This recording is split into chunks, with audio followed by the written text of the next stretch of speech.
What's going on YouTube? Cloverbells here, back with another Scarlet Violet video, and today we're going to be talking about one of these meta topics that I think everybody needs to know or at least consider in preparation for Series 2 when you do your team building, and that's having a ground type on your team or having ground coverage. And the reason I say that is because, you know, we've been doing a lot of coaching sessions lately on the channel, which we'll advertise at the end of the video, but I've been getting a lot of coaching session requests and a lot of different things people have been telling me, but the one constant that some of you guys have been saying is, oh, I've been having trouble with the Iron Hens, all right, and opposing Iron Hens, right, and another one was the Garganacl stuff, right, and especially if it's like Tera Poison. So understandable. Now, when I hear that and I take a look at those teams that, you know, the viewers send me and I say, where's your ground coverage or where's your ground type? And they don't have any. And, you know, that's when we realize, oh, you know, this is why I'm losing to these things, right? Because you don't have the tools on your team that you need to be able to deal with these two things, right? They're very common, right? This thing is on like every single meta team, right? And if you don't have any ground coverage or ground type, you're just going to lose to it, right? And you can't do that, right? If this is a top 5 meta Pokemon and you have nothing on your team to deal with it, you're in trouble, all right? And that's not smart team building, right? You got to have some option or some check to deal with the Iron Hands. You can't let this thing run through, right? Otherwise, there's no reason to play the game, right? And then at the same time, you have the Garganacl with the Tera Poison going for like this end game Salt Cure stuff and just sitting there and recovering over time, right? And again, another reason why you need ground type. You can't let these two things dominate your team, right? You got to have something on your squad to be able to deal with these things, right? So, you know, and then a bunch of other like smaller stuff, you know, besides these two, you still have like Arcanines running around, okay? And then you have like the steel types like Gholdengo and the Kingambits, and now even like you can throw in Scissor to an extent, right? It just stair clicks, bullet punch, and the game is over, right? So these are like some smaller things where like, yes, I also need ground types for these things, right? So, you know, it's interesting how, you know, we've gotten to this point. You know, you never would have said in a video where like, oh, I need a ground type on my team. Not necessarily, right? It's always like your VGC cores with like Dragon, Fairy, Steel, Fire, Water, Grass. But because of where we're at right now, and because there's so much, again, the Garganacls and Iron Hands, I think now is the time where like we have to say, all right, we need a ground type on our team to be able to deal with these like big major threats, right? So now what we're gonna do is, now that we've identified the threats in Series 2, okay, at least the main ones for now, the common ones. Now, how do we deal with it? What are some ground coverages that we can use? What are some ground types that you might see on certain teams to deal with those things, right? So let's take a look. Okay, so one particular ground type that has risen all of a sudden a little bit is actually sandyshocks. And sandyshocks is actually not only top cut a couple of tours, but I think it even won 1 or 2 tours, right? And you know, if you look at its typing and, you know, its stats, it's not great. You know, it's not terrible. It's just not great. You know, 101 speed tier is actually interesting. This puts you above the other base speed 100s, like an opposing Volcarona and stuff like, you know, Charizard, Entei, Zapdos. You know, these are all things within that same speed tier group. So 101 actually is able to outspeed it, which is interesting. And again, with the electric coverage, you know, you're able to just deal bad damage right back into those rain teams.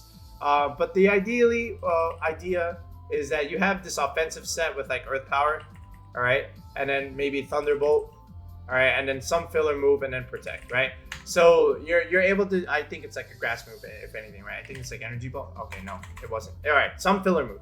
Okay, but the idea is, you know, you're able to just deal damage back to the Iron Hands and also resist it, right? Because you don't take any damage from an electric type attack because you're a ground type. So this is one reason why people have been teching sandyshocks on their team. Okay, now I'm not saying this is splashable, right? It depends on your team, right? It depends on your team building, but this is an option to use on your squads when doing your team building to try and cover for the Iron Hands. And it also deals good damage into the Garganacl, because if you consider the Garganacl stats, right, the special defense is not nearly as high as its physical defense, right? So the Earth Power with the Life Orb stab is going to do a lot of damage into the Garganacl. So that's another reason why sandyshocks is relatively useful in this kind of meta. But again, it's very niche because, you know, it's not like particularly great. You yourself are weak to ground. This is another reason why ground typing is important. So the fact that Sandyshocks is also weak to ground in itself, makes it all the more reason you might want to consider it. But this is an option. So yeah, if you think it fits your team, definitely give it a go. But yeah, we'll just move on to the next option here. All right, another paradox Pokemon that people have also started to use on their teams is greattusk, and for good reason, right? The ground typing and also the fighting typing, right? Which also does really well into like the dark stuff and the steel stuff. So with greattusks, again, looking at his stats, base 131 attack, very good physical defense, special defense not so great, but this is why we compensate that with the assault vest. And then just like a typical moveset you might see here is like headlong rush, either close combat, maybe the ice spinner move. I really like the ice spinner move. It's a really nice tech. And then you might see something like, earthquake or some dark move like knockoff, right? Or, there's a mix of moves you could run on greattusk. But ideally, again, the point is that you're running a ground move. And this is, again, a lot of pressure, into those Arcanines, those steel types, and of course the Garganacls, and just overall the things that you need the ground type to do, right? Greattusk can do that, and it can do that very, very well. All right, and I like it a little bit better than Sandyshocks, just because it fits a lot of teams better, right? Because the fighting type is also really nice. You can put pressure on Roaring Moon, right? This is another reason why people also teching greattusk on their squads, right? So this is one, and then if you keep going down the list, I think you'll just find like other stuff, like even like your own Iron Hands. This is what we did with the ground typing. Okay, so you win the mirror, right? The other Iron Hands can't click its electric move, and you go for the Stomping Tantrum tech, right? So with Stomping Tantrum, again, you're able to deal super effective damage, not only against the Iron Hands, but you're able to resist the electric type attacks and then deal damage right back against the fire types and the steel types that are running around. So this is another thing that people have been doing, all right? It makes a lot of sense, all right? And then if we keep going down this list here, we saw it in the winning team from, Ally VGC and also, 45 Mice in the other video. Tera Fire Gastrodon. Holy smokes. All right, dude, this thing is actually insane. All right, hold on. Let me just get out a typical move set here, right? Maybe Muddy Water. All right, and then something like Earth Power, right? And then maybe Recover, right? So maybe 2 or 3 stat moves, 1 recovery move. Maybe one of these is, maybe Yawn, right? Something like this. Or Ice Beam. Ice Beam, Yawn. Yeah, so whatever. Something like this where you're just like, okay, I'm going to, neutralize any kind of water attack that you have on your opposing side. And then if you want to bring a grass type, I'm just going to click the Tera Fire button. And this thing completely walls the Iron Bundle, right? This is one of the main reasons why I think Gastrodon could win a tournament, right? Well, it already has won a tournament. I mean, win a regional, right? Because you're going to see this. I guarantee you're going to see a bunch of these in the next couple of regions. I 100% guarantee, right? Because you can't let these Iron Bundles run around and go crazy, click Icy Wind and click, Hydro Pump and stuff like that. You need something for that too. And Gastrodon is like a jack of all trades here. You're able to wall that thing, okay? And then at the same time, you can wall the Iron Hands, you can wall, the steel types, the other fire types. They're gonna have so much trouble dealing with Tera Fire Gastrodon. How are you gonna deal with this? Okay, you can't click a water move to remove the, against a fire type. The only other thing you can do is use another ground type, right? So if you're trying to figure out, I can't deal with, Tera Fire Gastrodon, where's your ground type?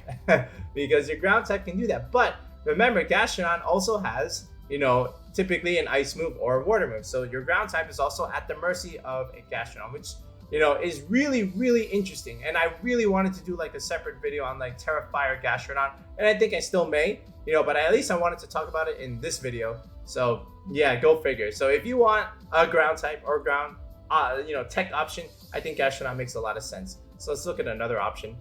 Okay, so another one that could rise and, has been seen in a couple of tournaments so far is, this Mudsdale. So with Mudsdale, again, a typical assault vest set with high horsepower, close combat, with your 2 stat moves here. And then maybe you might have a steel move like Heavy Slam.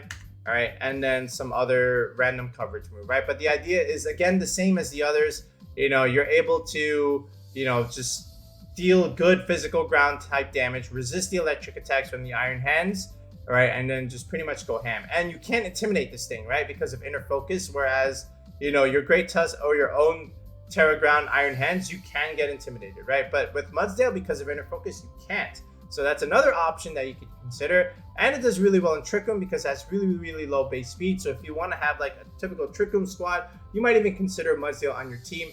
And I think it makes a lot of sense. It could rise. It has a couple of placements, not a whole lot of success. It's not really being tested, heavily at the moment, but I definitely respect Mudsdale, right? So definitely consider that. And now for our last option, and you'll see this in a future team building video that we're gonna use. But the real secret is this thing, right? It's Sylveon, and you might say, what? Why Sylveon? Because Sylveon has this ability to go with Tera Ground, and you might see this a lot. So with Tera Ground Sylveon, okay, not only will you just take neutral damage against the steel type attacks, fire will resist it. I understand that, but now you'll live the steel hit anyway, and then deal super effective damage back. And now you have a tool against the Iron Hands, against the Garganacl, right? And again, you're a special attacker, and these things, Iron Hands and Garganacl, they don't have great special defenses, okay? I understand the Iron Hands has an assault vest, but even then, Sylveon still hurts, all right? Especially if you give this thing a throat spray, all right? So, you might see this, and I like Tera Ground Sylveon quite a bit. It has a couple of, placements in some tours. Right now, the fire option is just better, or it's just a little bit more popular, but don't sleep on this, right? And I can definitely see some people use this a little bit more. But yeah, these are some of your options, right? So, when you're trying to build your squads for Series 2, again, you can't lose to Iron Hands, you can't lose to Garganacl. You need something to deal with it, and the easiest and the most consistent way to do it is to have either ground coverage on your squad or a ground type. All right, just wanted to get that video out there. Team building tip 101. It's free knowledge, right? We always give that on the channel. And I mentioned in the beginning of the video where people were giving me teams to look at, or trying to build a team from scratch. We have coaching on the channel. And again, that's a tier 3 sub to the channel. If you look in the video description or in the comment section, we have a place where you can join the channel with the tier 3 sub. We organize a Discord call one-on-one. We build the team from scratch. I show you how to do EVs, and then we plan a team for either ladder or an upcoming tournament or an upcoming regional, which many people have requested so far. We're coming close onto 50 tier subs on the channel. That's insane. That's a lot of coaching I've been doing. So definitely get your coaching sessions in there. And if you have a squad yourself that you just want me to look at and optimize a little bit, fix up the EV spreads and pass it right back, that's a tier 2 sub to the channel. But again, same place in the video description, in the comment section below. So definitely consider that. And yeah, that's all for now, folks. We'll be back in another video in the next one. Peace out. Have a good one. Have your ground type.